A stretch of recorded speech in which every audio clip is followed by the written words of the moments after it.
Good evening, everyone. Welcome to another edition of Clay's Couch. I'm your host, Clay D, the one and only, coming at you the best way that I know how. And I'm glad and honored and privileged tonight to be joined by communication strategist. Have you seen her on Rowan Martin Unfiltered show almost every night? But I'm glad to welcome here onto the virtual couch this evening. Thank you, Kellye. Miss Kellye Beathea, please welcome to the virtual couch this evening. Thank you for joining us tonight. You're muted. Yeah, Oh, oh, it's all sorry. good. Thank you for having me. Definitely. Now, Kellye, just for the audience who may not know, and who may have seen you on Rowan Martin Unfiltered, just from one of many platforms. Just tell us about yourself. Who is Miss Kellye? Where are you from? What do you do? Where do you hail from? So, for those who are curious. Sure. The question, who am I, is always a loaded one, but I'll try and keep it brief. I'll try and keep it brief. I grew up in the DMV. I'm a DC native. I call myself a DC native. Most of my life was here, but I was born in Baltimore. Um, HBCU grad from Bowie State University. University of Baltimore law grad. Went straight through. I married the concepts of communications and law. So my background is in communications. That's what I majored in undergrad. And then I went to law school mainly because I saw that there was kind of a niche market for basically translating, you know, jargon, heavy jargon, primarily legal jargon, into marketing materials for people. So people don't really think about it, but when you talk to a lawyer, like if you need a lawyer for help, most of the time they are talking to you in layman's terms because it's not like they're going to go to you and be like, well, according to, in this constitutional book, statute, this, that, and third, they kind of tell you in layman's terms what your problem is and how they're going to fix it. Well, you need that kind of communication in everyday life, especially when it comes to politics and legislation and policy and all of those things. So that's pretty much what I do. I'm a communication strategist who focuses on those three areas: legislation, policy, and politics. And I do my best to explain what's going on in the world through marketing materials. So that's how I ended up on Roland Martin. I had a Okay. friend who was a panelist before me. We went to college together, and I had to fill in a slot for him one day because he couldn't do it. And I had no idea what he was talking about on that phone. No, really. And no, because at the time, I only knew Roland Martin through News One. And Right. at the time that my friend called, he was no longer on News One. The show had been canceled for at least a year at that point. So I had no idea Yeah. about his streaming show until I was on his streaming show. So that's how I ended up on there. And it's been fun ever since. I do that about once a week, and he airs it apparently every day, you know. Yep. And then my day job, I work as a comm strategist, like I said. So I hope I got everything in there, Oh no, you the definitely did. intro. You definitely did, Kellye, for sure, for sure. So just overall, you mentioned that you work on a lot with a lot of political clientele. What has that been like, and can you share what some of those political clients have been like? Have they been municipal candidates, or have it been congressional campaigns? Has it been in the campaign space, or more in the governmental public policy space? More government policy. Right now, I have clients in the municipal space, so to speak. Um, local government work and helping them with campaigns and things like that. And by campaigns, I don't mean to say like running for something. A campaign can be anything. Like if you have an initiative to, bring better books to schools, you can have a campaign around that to get better books in schools. So that's what I mean by a campaign. It's any type of initiative by a local government, policy, NGO, anything that they want to put out into the market space. I do my best with the skills I have and the connections that I have to make sure that happens. Um, but yeah, that's most of my client work. I try not to talk about it because, that's my day job. But I do a lot of account management. I do a lot of, I don't want to say design work because that insinuates I do graphic design, but as far as, you know, flyers, So brochures, direct mail, basically, mail pieces. I do digital too. Okay. Like most of the stuff is in the digital space at this point, but like you can have a digital brochure, you can have a digital flyer, but I also make sure that it's ready for print just because not everybody's on the internet still. So Right. Right. I might need to hit you up for some for some potential client work for sure, because hey, I definitely do have that, but that's for a much more expansive conversation for sure offline and such. But just overall in general, what I love most about you, Kellye, is I obviously am a huge fan, follower, supporter of Rum Punch for many years, and pretty much have watched all of his contents. And obviously, because I watch Ron Martin Unfiltered almost every day, I'm not gonna lie, say every day, but I like to think I do for see. But I'm always seeing you on just about every day. So you said once a week. It feels like it's every day when I look at it. I mean, I'm still getting used to the how streaming news works. Like, when you have news shows such as yours, such as Roland's, that can replay the same broadcast, more than once every day. And then people can just, log in and click on whatever episode they want to watch. And that could be it. So for me, I'm typically on live every Friday, unless they need me for something else. So when someone says they saw me on Tuesday, I was like, Yeah. it's like I'm still like I'm young, but I'm old fashioned, and especially when it comes to my communication sense, I'm still very old fashioned with it. Just because that's how I was raised, that's what I grew up on.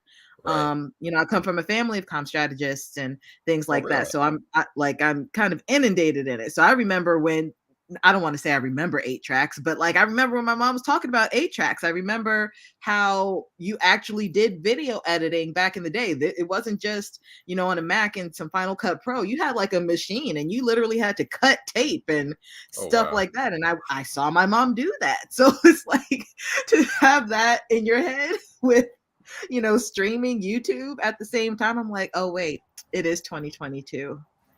Get with the times. So yeah, So you said your parents were comm strategists as my well, mom and was. oh, Yeah. okay, okay, Still okay. is to an extent. She's semi-retired. You never really retire. Yeah, especially But that yeah, type of work. Strategists and consultants, they never really retire. They just ever. because you set your own schedule and your own boundaries. So it's Yeah. basically is a perpetual state of always working, whether it's on contract or not. Or but yeah, that's what I aspire to. Ultimately, I'm 34. I probably don't look it, but that's kind of Not the a day goal. over 25. Oh, I appreciate that, Kellye. I appreciate that for sure. But what I love most about your persona on Rowan is that you're very no nonsense. You're very direct. You're very blunt. You tell it like it is. And I definitely appreciate that, especially on a lot of content matter. When it comes to social issues or political issues, you don't hold back. I mean, you're just as to me, my humble opinion, you're honestly are a deputy to Rowan as much as he is, because he's very obviously vibrant, to put it lightly. So you mirror that. That's a good word. You mirror that for sure. So I actually had said, if I can't get Rowan, I like to get Kellye on my show, and here you are. So Oh, well, thank you. I've been It's saying this funny for how actually you for a said, couple of years, so it's not even. oh, Yeah, true story, true story. And I'm like, I hope she's nice to me, but I'm pretty cool. But I'm joking I do around. my best to be, nice and kind to everybody. I lean more towards kindness. I don't like saying that I'm nice all the time. But when you are so used to a word, it just kind of comes out before kind. But in all actuality, I find nice to be more political and more surface level. Kindness is more heartfelt and more genuine. I would like to think I'm kind. people out there probably don't think I am, and that's their prerogative. Here we go, right there. You That's know, all I like. like That's all I like about there that. was a guy that I knew back in college. He said something to me. He said, whether you believe you're right or you're wrong, either way, you're right. Hmm. And I was like, okay, yeah, that's going to sink in for a second. But that's how I feel. But it's also funny that you think that I don't hold back on rolling. If anything, I hold back a lot. Oh wow. I do. Um, my You don't friend, got to hold back here, cause yeah, I you, do. Yeah, I you can say what do. you It's want. still a public perception. Like I keep some things to myself for sure. Because no one wants to get canceled. No one wants to, have something on open record where it could bite you in the butt later. And that's not even to say that I'm keeping, I'm, surface level or shallow. It's just sometimes everything that comes out of my mouth isn't all the way thought through. And I do my best to filter myself Yeah. so that what I say, I can at least stand behind if it ever, comes back to bite me in the butt later. Like anything that I say on Roland or any other platform, I want to be able to be like Nene Leakes and be like, I said what I said. Right. You know what I'm saying? And that's how I conduct myself in situations such as what I'm doing with you and even at work, even with family and friends, because, you got petty people out there who want receipts. Yeah. And I'm like, no, I have all my receipts. You can do whatever you want with them. But yeah, I think things through for sure.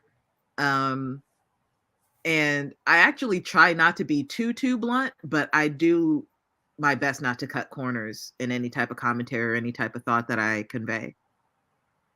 Yeah, I hear you there. Because funny thing about me is people will think that I'm actually super super sweet and nice, but if you ask some of the day ones, as I call, or people who are really in their circle, like, oh man, Clay, he's moody, he be he be cussing and fussing. Yeah, I mean, I have those, but it's not going to be seen on this on this But and, platform. and but that's Yeah. because it's just for you, right? Hmm. Like, I mean, my friends think I'm hilarious. Like, I Yeah. tell Hmm. jokes and I'm like, I don't think I'm funny. You just laugh at me telling the truth. There's a difference. Like, Well, I told you you that'd be funny, so I know I'm both. But yeah. I mean, I think I have a sense of humor, and there are some times where I crack a joke, but it's like I just am who I am.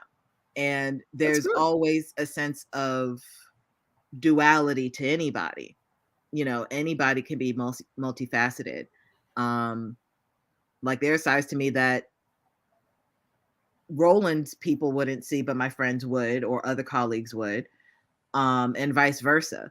You know, it's just life. It's just life. Yeah. And so I like to say that in a parasocial fashion that I've known Roland. And I say that parasocial because it is one-sided because I've been I've interacted with him for many years. People doesn't know who I am. It's that classic case of well-known person you always see, but they don't know who you are. Oh, Going back like 10 years and such. But I kind of have modeled a lot of, I guess, the way I move and groove in certain instances after that, kind of like looking after that uncle, like Uncle Rolo type of sense. But he is who he actually is because I have seen him at different conferences, and he's been at every conference that I've been at, every festival, like Essence and ABJ and whatnot. I've seen people try to argue with him, and he literally will challenge them in a hallway. I'm like, I've seen that too, actually. Yeah, I've seen and in that. airports too. I'm like, oh, Oh, that's see, no, I haven't seen that. oh, I've seen Mm-mm. that. Yeah, I've seen that all, but for sure. But hey, it's one of the few trusted voices in the African American community, and one of the few that really lobbies for Black-owned media and Black consultants and folks like us and such. So we don't have those voices. So may not like. So I always like to say, there's Long Island iced tea, and there's hard whiskey. Which do you prefer? They both have the same effect, but one burns and one's more smooth. So that's I don't know about that. I've had some pretty smooth Long Islands. oh, I've said Long Island's are smooth. I meant that Oh, you meant the whiskey. whiskey was smooth? No, I meant the Long Island's were smooth and the whiskey was hard. That's what I meant. Oh, see, if you have a harsh whiskey, then that's a problem. True. Yeah. I'm a whiskey person. I like too. wine and whiskey. So Okay. All right. yeah, I don't do a whole lot of lights. I don't either. Yeah, that was my college and law school days. That's long past. Long past. Now, unless it's rum. Oh, I like rum. I actually Unless had rum it's a before rum we punch. came I on can this. handle a rum punch, but my screwdriver days are over. My cranberry vodka days are over. You know, something in me was just like, you know what, Kellye? You can stop now. You can grow up. And that's what happened. Well, I'll tell you, back home, I don't really have too much alcohol, but when I'm in Dallas, it's pretty much as a whole mini bar back then. I had some rum before I came on because today got a little stressful and dicey at times. So, oh, sorry. It's all good. It's all good. You won't even know it by the way I'm acting now. That's what rum will do. Oh yeah. I'm more like the way you be getting on that TV. Like we're not doing Clay Scott.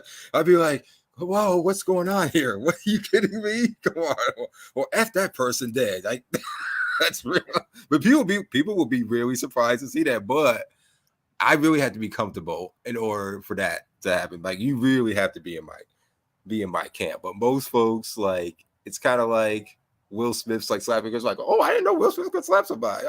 You don't know everybody all the way. I'm surprised that people didn't think that because he definitely slapped somebody on the red carpet. Yes, exactly. Not even 10 years ago. And I had my thoughts on that I said, I know, I saw him. You know, I'm just more angry at the fact that again, more people will know that moment than the fact that was the blackest Oscars we're probably ever going to have. Oh, it's never going to be that way again. Like, I don't know if it's ever going to be that way again. And it's because of Will Smith.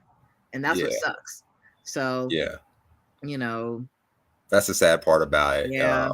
I mean, you know, the Oscars, I feel it's an obsolete brand in its own self in the current entertainment age that we're in. Because I think that it really does just only cater to an older white demographic and that type of viewership. So I think it's an archaic organization to begin with. I mean, obviously it's classic. It's classic and it's revered, but I don't know if it's really built for today's entertainment world. That's just how I you need a standard. And any industry needs a standard.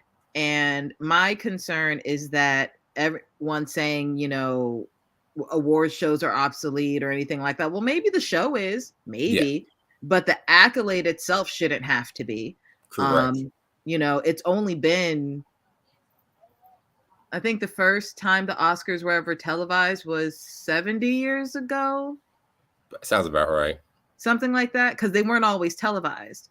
But the Oscars have always been a big deal. Like the Academy has always been a big deal. So to me, it's okay that you don't see the show so long as the person gets the award. But there's a double-edged sword with that because as people are becoming more jaded with award shows, at the same time you have, you know, the situations where you have more Black people eligible for these awards. So we want to see that. You know what I'm saying? So it's like, honestly, if you look at the ratings for any award show, when you have Black people win or you have a predominantly Black production, the ratings go up. Why? Because we're awesome and you know, our talent is unmatched and we make excellent entertainment product. So it's unfortunate that our culture is becoming more jaded with the award show format as Black people are getting into the award show format because the doors are opening for them, for us. I don't know what to do with that. You know, I think about that sometimes. I don't know what to do with how to reconcile that. Exactly. You know, it could be a situation where you have your own award show altogether. Like we did that with the NAACP awards. We even did that with the Source Awards. We saw how that turned out, but you understand. But you now have awards that are solely social media based or solely streaming. So maybe that could be the new format, so that the preservation of the tradition is alive, but you don't have to just be stuck in this, I don't want to say archaic, but certainly more vintage format of media. Exactly. And again, I don't even know if the Oscars or Grammys are even geared towards the modern day, because the ratings keep dipping. I think, with the exception of this year, the past 10 years, it's been a curve. Well, that's my Clearly, point. yeah. That's So my I point. I think that, you wouldn't believe how many times, I'm sure you heard it too, growing up, because I'll always hear, well, I don't watch the Oscars or the Emmys because there ain't no black people in it. I mean, I was always watching them because I kind of grew up a little differently in some respects and whatnot, but just kind of like dealing with some parts of people, with my other side of the family, felt like, oh, I ain't watching that mess. Like that was the mentality. It was like, I'm not gonna watch it until we're represented.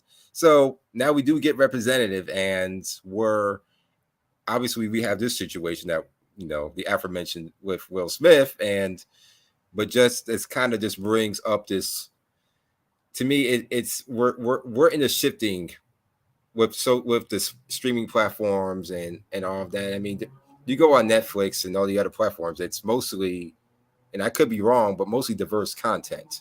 So that's It's not going to certainly be more diverse than the traditional formats, but that's because the politics are taken out of it.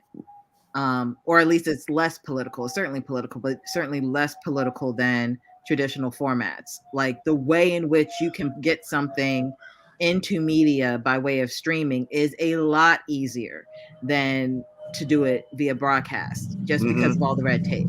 Yeah. So I get it. Um, but that's why you see so many podcasts, such as your show. You see, a lot of people out there who realize they have a voice, and frankly, if you have a phone, you have the means to broadcast it. Now, does everybody's voice need to be broadcast? No. No, not at all. I've seen a spike in, I don't even know if they're podcasts so much as they are just like clips of commentary from people who frankly should have never had a phone to begin with, or any type of platform to begin with, but because it's about dating, or it's about, Yes. you know dating,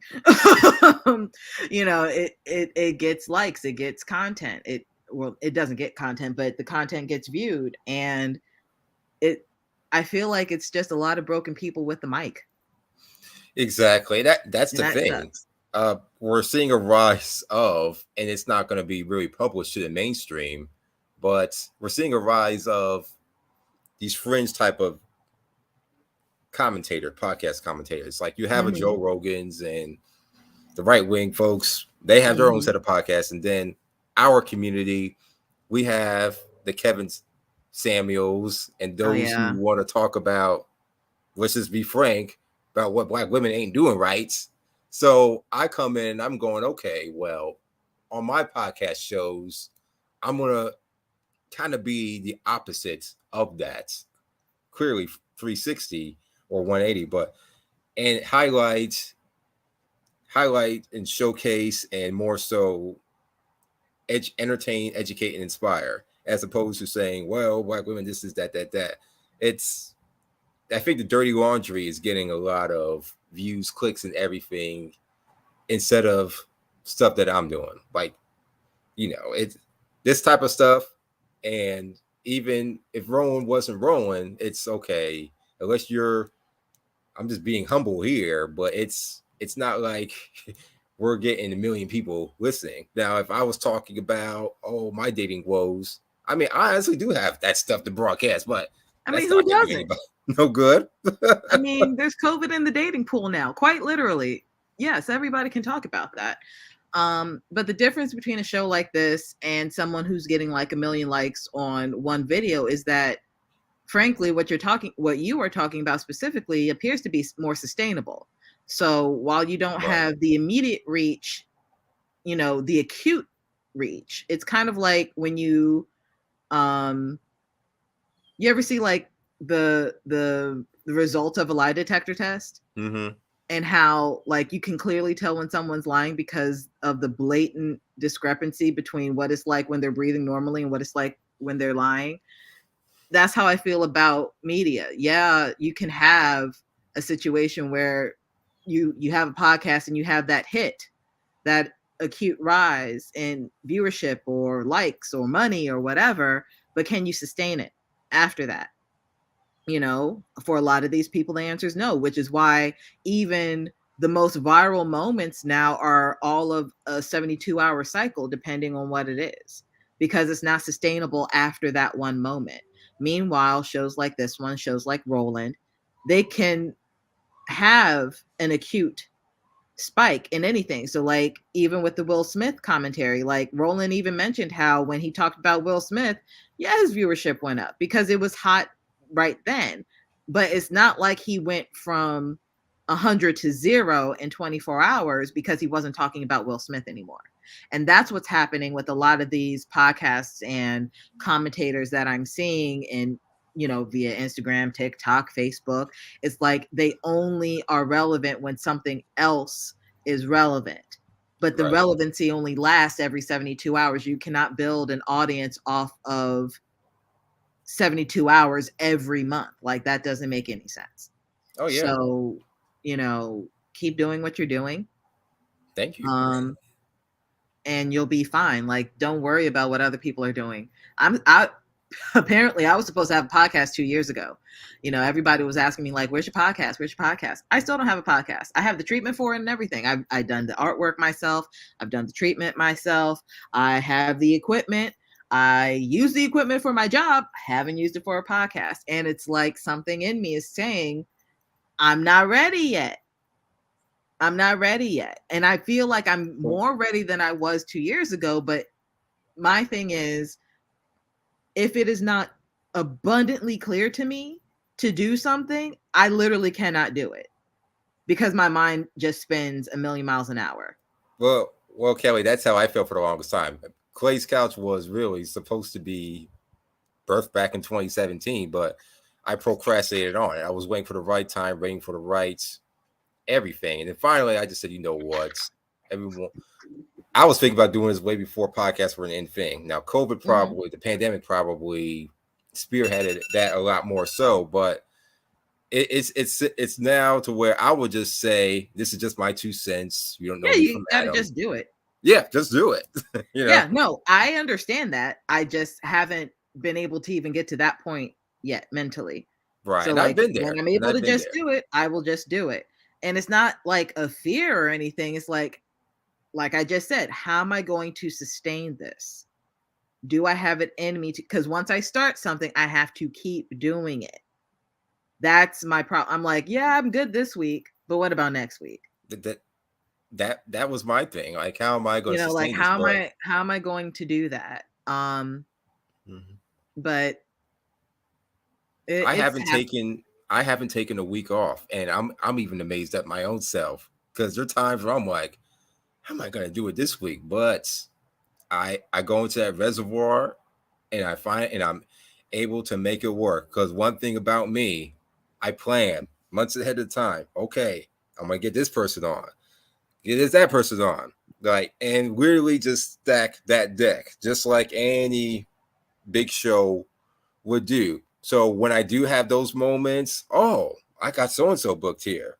Boom, here we go. And like, even when I reached out to you, that was probably a couple months ago. So it was, and I was supposed to be on last month or the month before, and I'm sorry, like, my calendar just you didn't know me from that. Like, me. Okay, who's this cat? Is he, you know, it wasn't even that. It wasn't even that. Like, I've done podcasts where nobody, you know, like, where the audience hasn't even been built yet. You know, it's no skin off my back to help a friend, to help somebody who's still growing. That's what we all are supposed to be doing. That's not the issue. My issue is I literally triple booked myself for this weekend.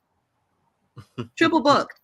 Something is going to fall. Like, I'm quadruple booked. Like I feel it in my spirit, something's gonna fall through the cracks, and I don't know what it is yet. And in your case, it was just like, dang, I really can't do this right now because of X, Y, and Z or whatever. So now I'm like, okay, it's Friday Eve. I don't have Roland. I'm done with work. I am home. I can do this. Let's go. So that's how my mind works, is just spinning all the time, and if it's not in the calendar, it's going to fall through the cracks. Yeah. So I was like, you're in my calendar, I'm gonna do it. So that's how I have to conduct myself sometimes. Cool. Well, definitely just to start the podcast, I will be your first subscriber. I promise you that. Oh, thank you. I will be. Yeah, I will Appreciate be. it. Don't even bad if you're talking to the birds. Just talk. You have a lot to talk about. No, I have an idea. I'm working with some friends and on it and stuff, so it's gonna be good. Right now, I'm actually in the middle of prepping for a pageant. I decided that my self-love project for the year was to enter a pageant. Because it basically encompasses everything I would need to do for self-love in a pageant. So I was just like, okay, let me just do that. I'm gonna kill every bird with one stone type person, because that's how lazy I am, just innately. So with this pageant, I've been prepping for that and trying to raise money for it, because these dresses aren't going to pay for themselves. Setting up my platform, making sure that anything that I present on behalf of myself is what I want to present to the world. So just being on my P's and Q's, and they took up a lot of my calendar, having workshops and meets and networking this and all of those things. It's a very interesting experience, the beauty pageant world. Not all that different from politics, having to be on your P's and Q's, having to know your stuff, having to memorize things, having to present yourself a certain way, not letting people see you sweat, and practice smiling when you don't feel like smiling. All of those things. Like, I had to practice smiling for like 30 minutes straight the other day, and I was just like, my face hurts. I feel like a Stepford wife. This is weird. I see you smile quite a well. I do, but I'm talking through the smile, right? With this, I literally just had to.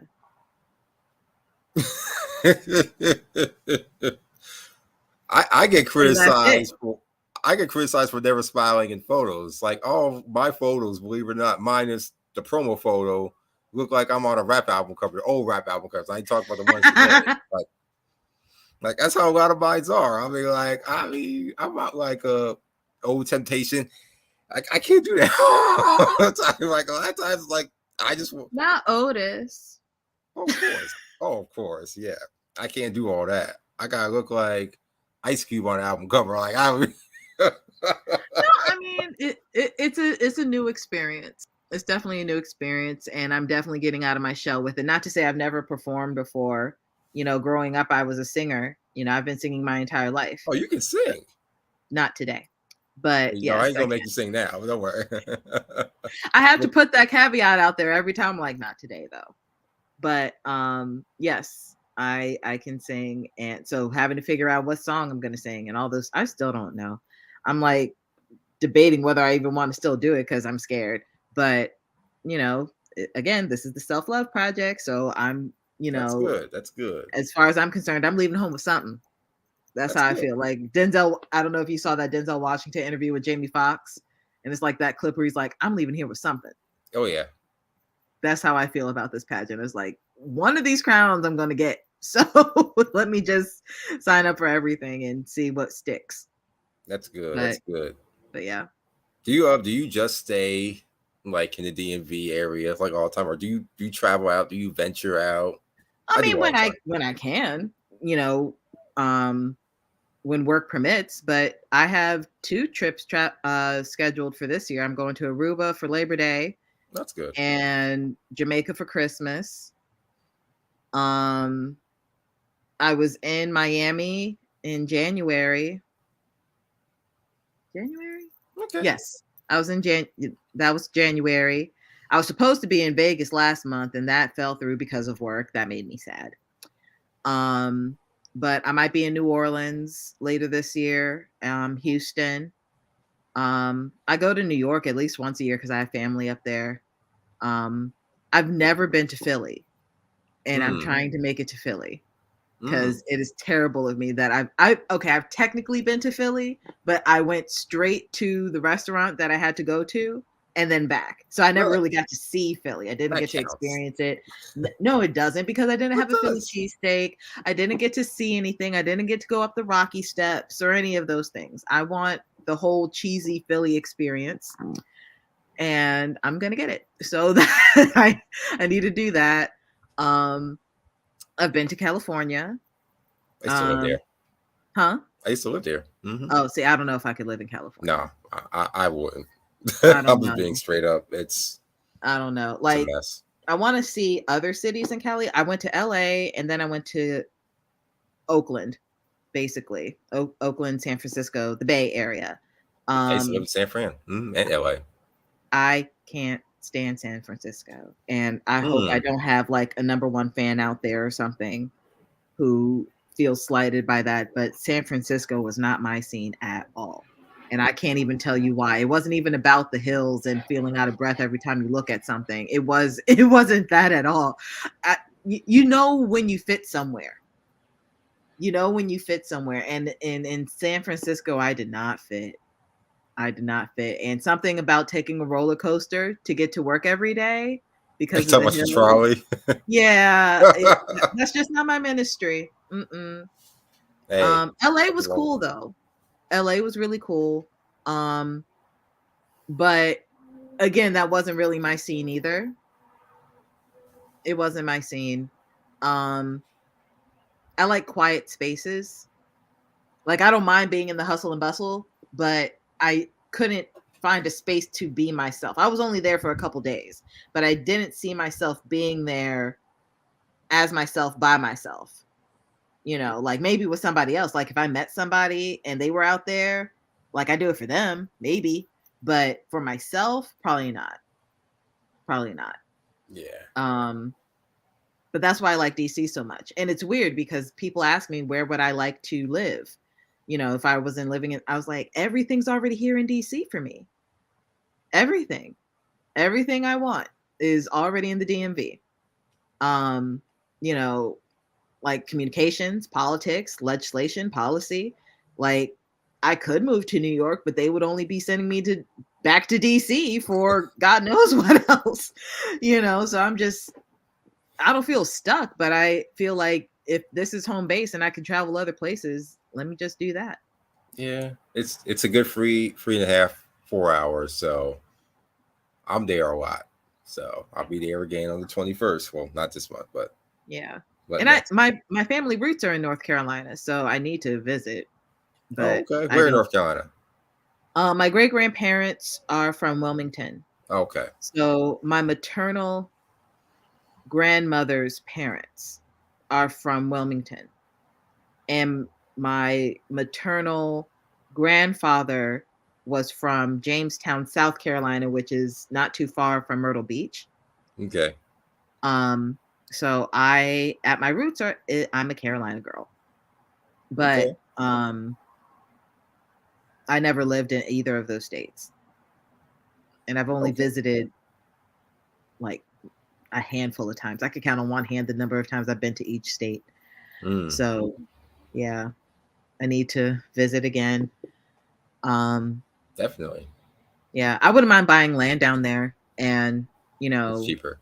Oh yeah. Much oh cheaper. yeah, it's a lot cheaper, but I would love to like build something down there and like that would be like, my solace, my sanctuary space when I'm not in DC, but Oh, there's plenty of that's land in North more Carolina like for that. Trust me. yeah, that's more like in retirement age type thing, provided that we live to see retirement. Oh yeah. That's for sure. But hey, but yeah, definitely come down here for sure. It's there's a lot to see. I mean, honestly, I would stay living in DC, but I mean, retire North Carolina, yeah. But right now, I would stay where you are. Well, I heard Charlotte's booming. One of my closest friends just moved to Charlotte, and she loves it so far. Um, it's certainly a learning curve because it's slower It down is. there. It's It slower, is. but I don't mind slower. Slower means more rest to me.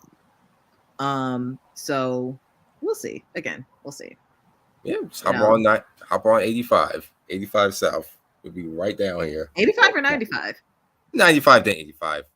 Yeah. Okay. Yeah, No, because up here you is 95. yeah, So you take 95 down to Richmond, then it becomes 85. You take 85, that takes you to Durham and Greensboro and Charlotte. gotcha. Yeah, Yeah. 95 would just take you to Fayetteville, and nah, you don't want any of Well, that. Fayetteville State was like my school's rival for the longest. So I you're know. right. You're probably right about that. Mm-hmm. Um, my I forgot what I was gonna say, but no, you're right. You're right. Gotcha. Where do you see where do you see yourself in a few years, Kellye? Like, where would you like to be? I mean, you kind of mentioned possibly the podcast, but professionally and otherwise, where do you see yourself going? Or When you where say would a you few years, how many years are we talking? like 2 to 5? 2 to 5 years. Um,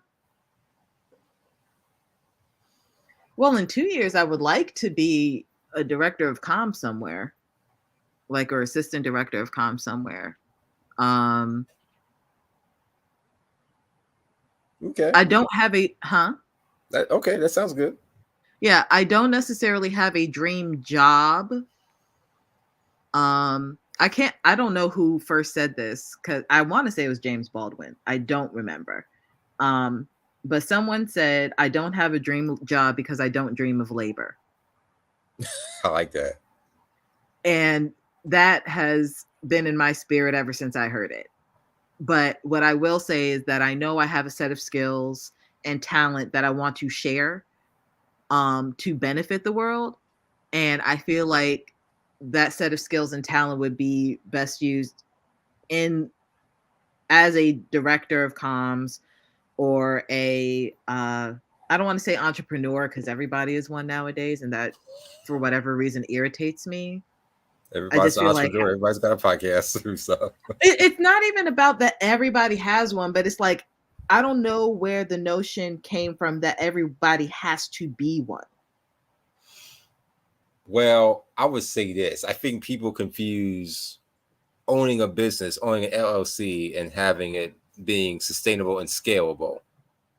Anybody can have an LLC in theory and call themselves an entrepreneur. Is your business or whatever scalable? Are you making revenue? Right. That's Like where I don't have an LLC at the moment, but I have a business, you know. And the reason why I don't have an LLC is because I work for someone at the moment. Like I have an employer. And it made no sense for me to register for an LLC when I already have an employer at the moment. So I haven't been doing a whole lot of stuff under my consulting because I have full time elsewhere. So, but that's not to say I don't have a business. That's not to say that I haven't done things with my business.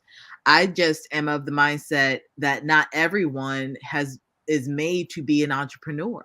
Not everyone can be a business person.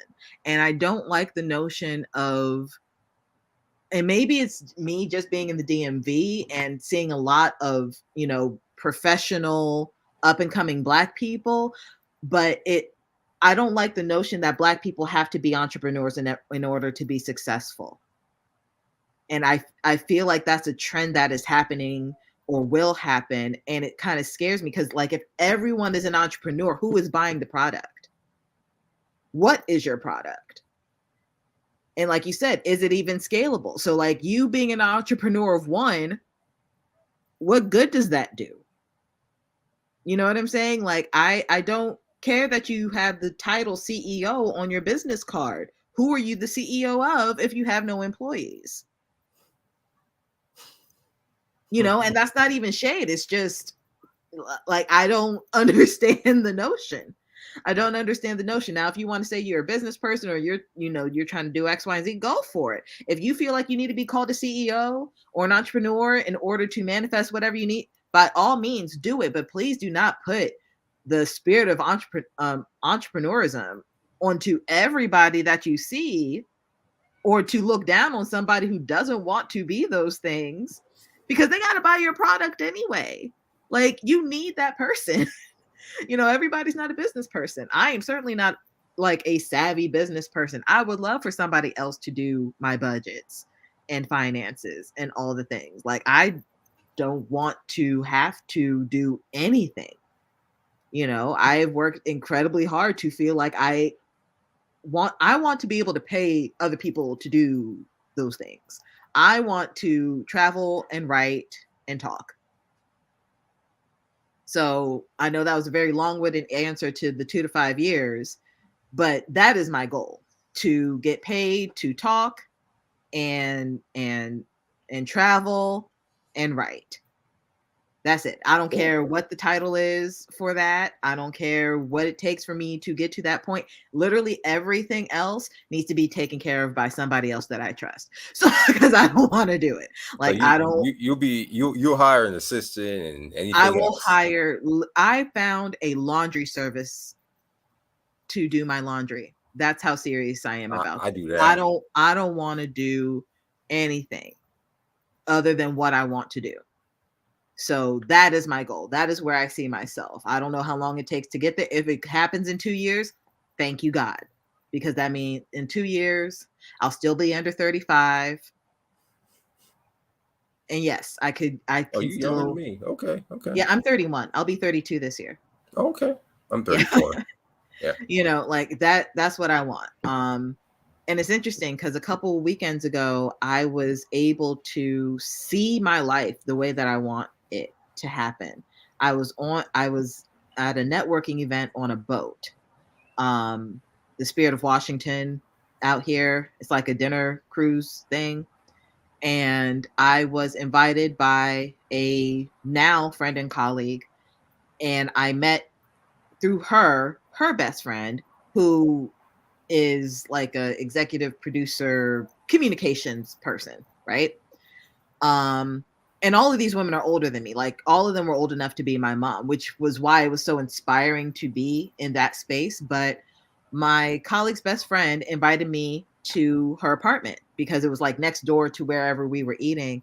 And it was a penthouse in Southwest. Like, Southwest is just made of money as far as I'm concerned. Like, when you are in this, like near the Jefferson Memorial and stuff. And she had a penthouse. And I just remember looking around and thinking, this is how I want to live. Like, the way that she had her apartment set up, down to the furniture, down to the color scheme, everything. That's what I wanted. Like, the view of DC that she had, that's what I wanted. And I was like, I don't care what it takes to get to this. This is what I want. So like I said, I don't care what it takes to get to that point. That's what I want. Now, if you're talking like marriage and kids and all those things, yeah, that's cute. That's cute. I think about it from time to time, and then I don't think about it more often than not. I have a lot of friends who have kids and are married, and not saying that they aren't happy, but their happiness doesn't look like something that I would be happy with. Not at the moment.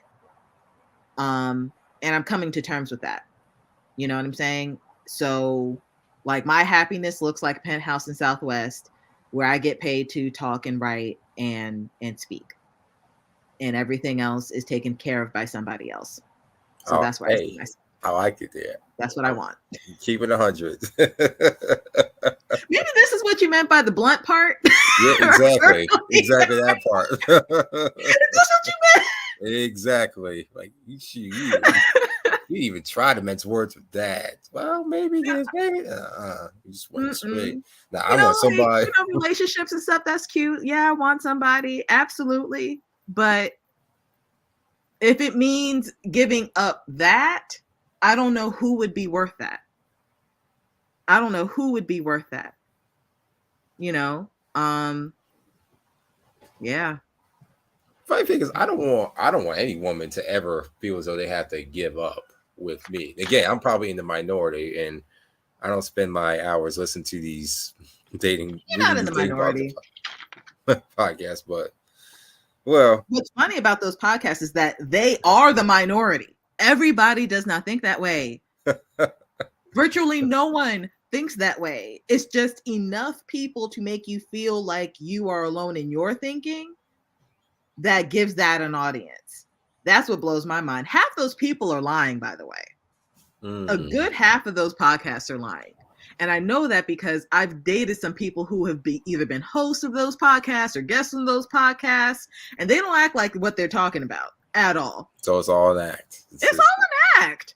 Okay, I wish somebody would act like that with me.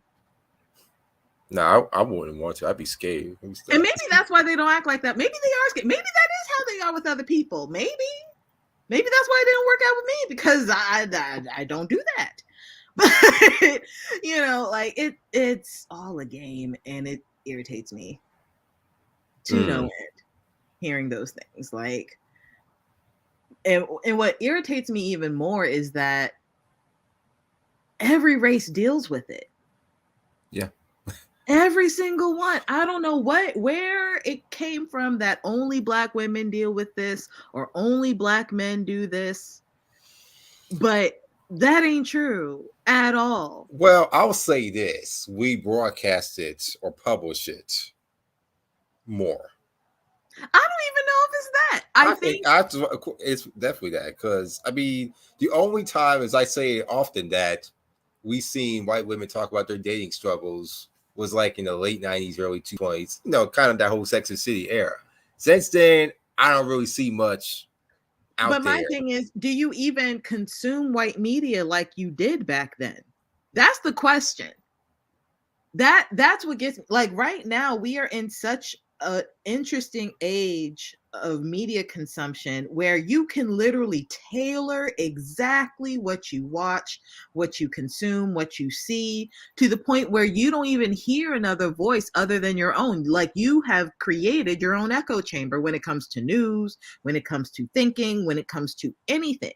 So that's how I know that it's not just Black people, because I have white friends who complain about the same thing. I have Middle Eastern friends who have complained about the same thing. Like, it happens in every culture, every ethnicity. The difference being, they don't, like, we have more of our stuff out there for sure, because we are the majority of the minority, if that makes any sense. We're the largest group in the minority group here in the States. So when it comes to media consumption, yes, our stuff trickles out into the mainstream more often, but that's not to say that other people don't go through it. And it's also inherently an American issue. We're not even talking about Black African people, and more specific, like, Black Nigerian people are different from Black Ghanaian people, are different from Black South African people, are different from Black Ethiopian people. All of them have the very different dating woes and different outlooks on, personal cultural things. And those podcasts don't explain that. These think pieces don't explain that. Yeah, it just irritates me. That's why I don't look at it much. Like, I just keep scrolling. That's all good. We'll have to talk offline more in depth about all that stuff. But yeah, because I can go on forever about a lot of those things. And I definitely agree with you, Kellye, for a lot of those. So for sure. Now, of course, got to ask a political question before our hard stop is coming up. Where the hell you think we're going to be at in November? You think Democrats are going to lose big? Because I think so. I don't think this is going to be a good midterms for Democrats. See, this is another situation in which I had to hold my tongue, because I was like, where do you see us? I was like, hell. Oh, definitely ask me. That's why people don't invite me to the fundraisers no more. I mean, the bar is, it's bad. It's bad. And not to say, what I love is that Roland is the only show where you come on and y'all keep it real about the Democratic Party and liberal politics, because every other Who else is platform. going to? Who else is going to actually put a foot in our butts and say, move, just move? Like, I've never seen this before. It makes no sense how inept and stuck the Democratic Party is right now. Ciao. It makes no sense. All of this talent, like some of the most brilliant political minds in the history of ever is in our party right now. And it's not being utilized. Why? I'll tell you why. And this is every time I watch you roll, and I kind of imagine I'm in the conversation with y'all. And I think you may have been on one episode where he said this. The Democratic Party, or the DNC, they fantasize about appealing to this mythical unicorn white moderate voter that doesn't exist anymore and hasn't existed in a long time. Well, frankly, that voter that they so dream about, they killed when y'all didn't listen to us and who we actually wanted for the Democratic ticket back when Trump was running. You know what I'm saying? It's like y'all sabotaged yourselves because of your delusional thinking, and yet you are still believing that the delusion is going to manifest itself. It's not. It's not. And Rowan says, not every day, but all the time, this is the Democratic Party that is still stuck on, well, one, stupid, as he says, and two, it's still stuck on January 20th, 2009. You know what day that is? Obama's inauguration.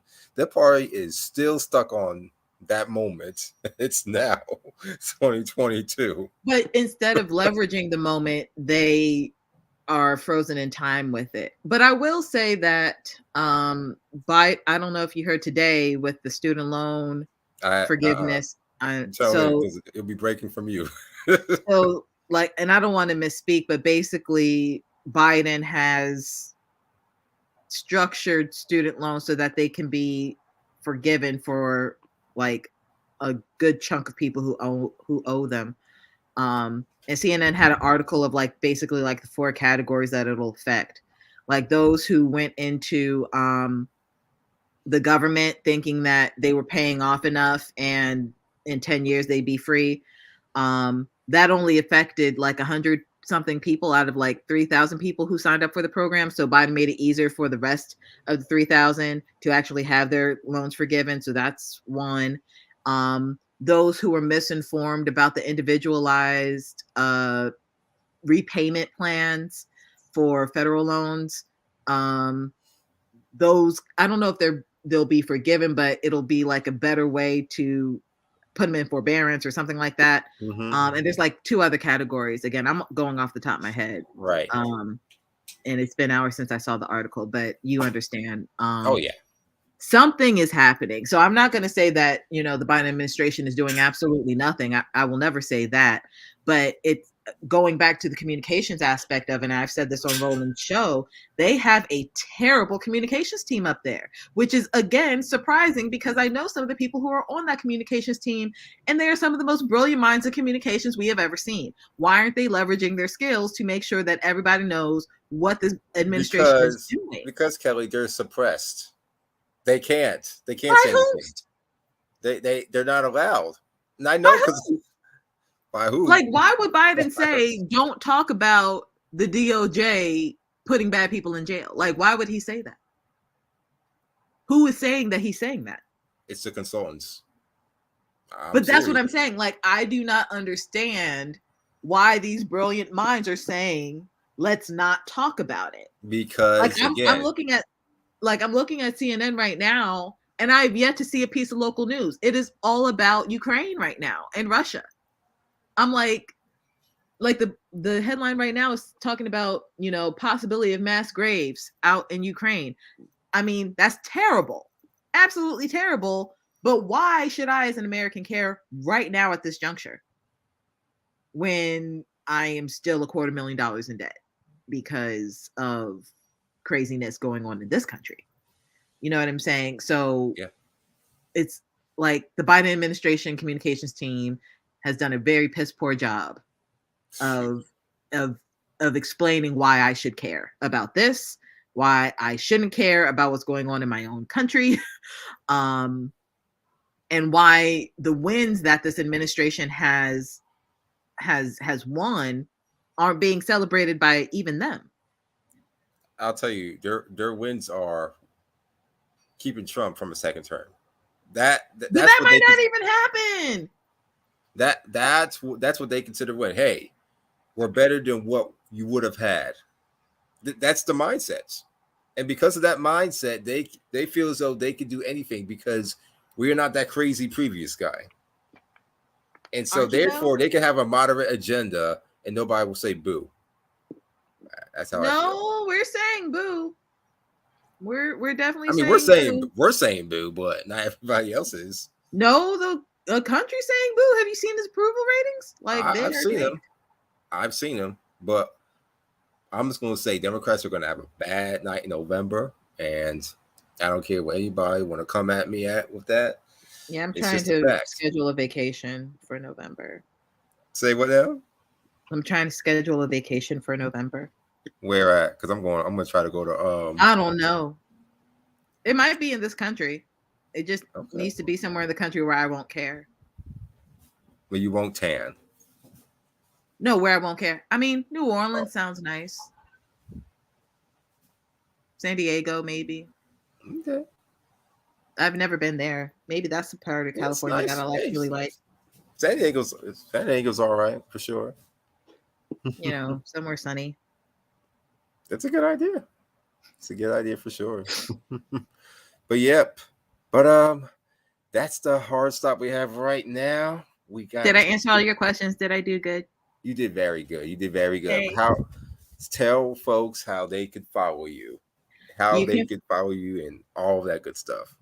You can follow me at Kellye Comms, spelled Kellye, Comms, COMMS. That is all my information that you see. Kellye Comms, you can find me on all platforms with that. My Cash App is Kellye DMV Plus. Because ask not, want not. Okay. Yeah. That's where your birthday money gonna go when we stop. Oh, absolutely.